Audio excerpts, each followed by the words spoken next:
Get ready for Slumgullion.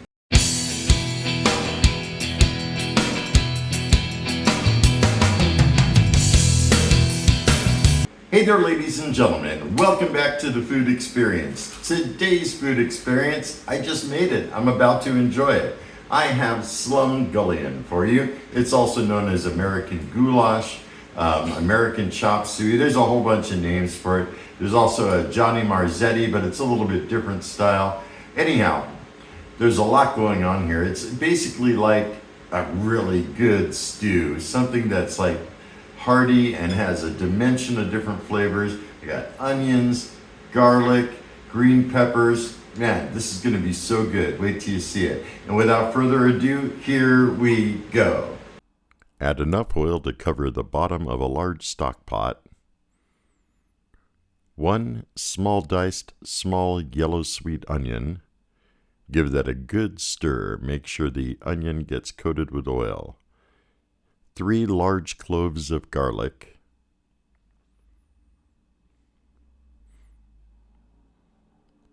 Make sure to stir that in as well.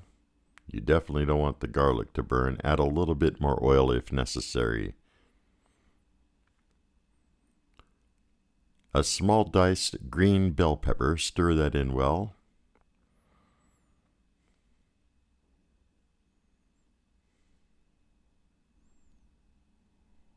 One tablespoon double concentrate tomato paste. If you don't have the double concentrated, you could use regular tomato paste. I would use 2 tablespoons. And then the spice blend, paprika, cumin, black pepper. It's all good. Just dump it in there and stir that in as well. Make sure everything gets well combined. And also make sure there's enough oil in there. If not, use a little bit more.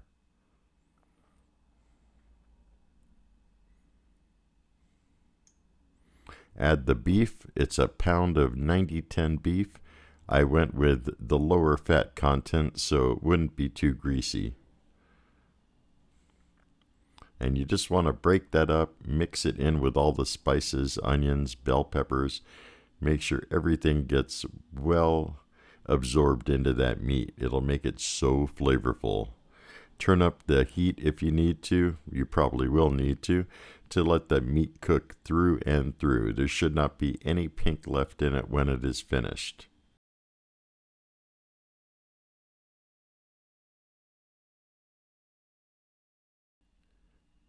The meat is definitely finishing up. You could turn down your induction or your regular stove. Next, 1 tablespoon of Worcestershire sauce. Stir that in good as well.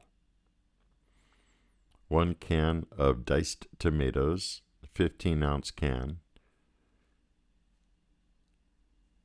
Stir that in, and 1 can of tomato sauce. Stir that in as well. It's starting to smell so good, you don't even know.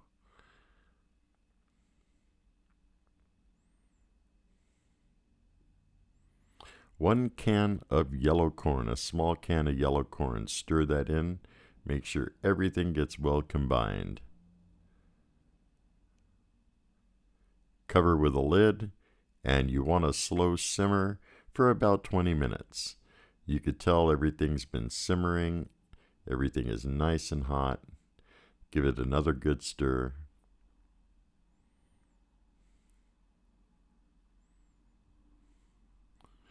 Eight ounces of beef broth. I have regular, and then a cup and a half of macaroni, elbow macaroni. You could also use the pasta shells if you like. Stir that in well, and then turn up the heat, and you want to get it to boil for as long as the instructions on your box of macaroni says.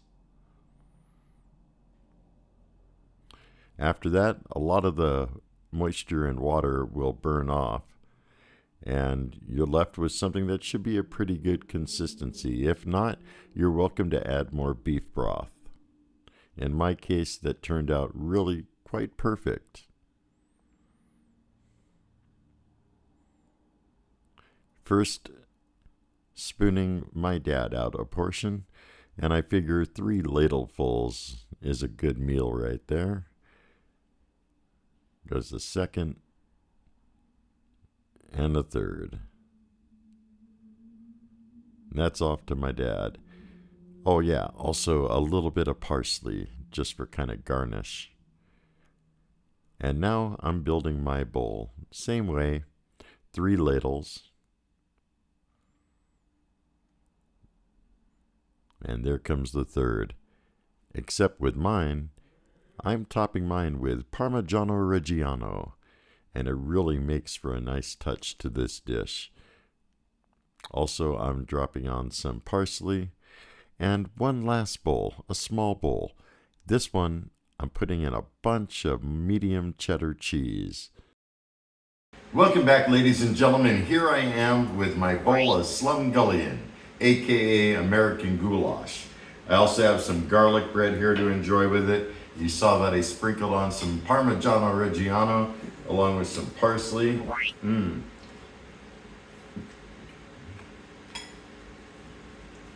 Wow, that is so tasty, guys.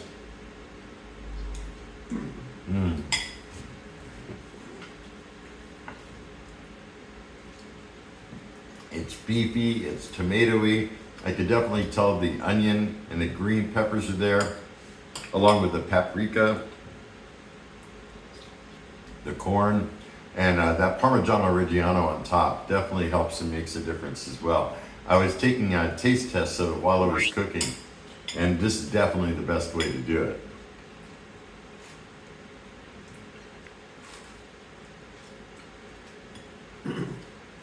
Pairs very nicely with the garlic bread, I'll say.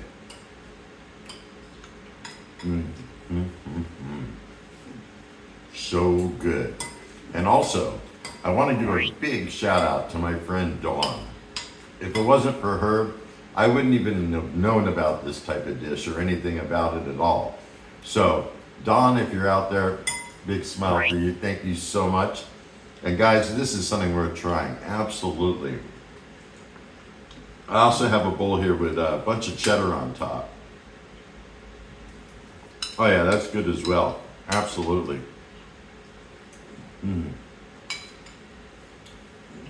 And also I have my dad with me. He's been sampling it. He has his own serving of it. Doesn't want to be on camera per se, but what do you think, Dad? I think it's excellent. You like? Yeah, and the Parmesan Reggiano really adds to it. Oh yeah. I don't think, if it were up to me, though, I wouldn't put cheese on it. Yeah, well, everyone has it different. Yeah. Everyone likes it different. Excuse me. It's good with the cheddar. It's good with the Parmigiano Reggiano. It's good by itself even. Yeah, it's like a pasta dish, but just not an Italian one. Yeah.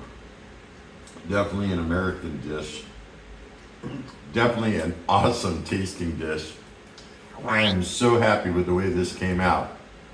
With that said, I'm going to eat the rest in private with my dad. And if you have any comments, questions, or concerns, or you've tried this or a different variation of this, let me know in the comments down below. I love hearing from you. And if you're new to my channel, don't forget to hit that subscribe button before you leave. I got all kinds of good things coming up. And until next time, have a stellar day. Be excellent. And most of all, remember me, I'm KJ Andio, your food experience host for the most. Y'all take care, and I'll see you next time.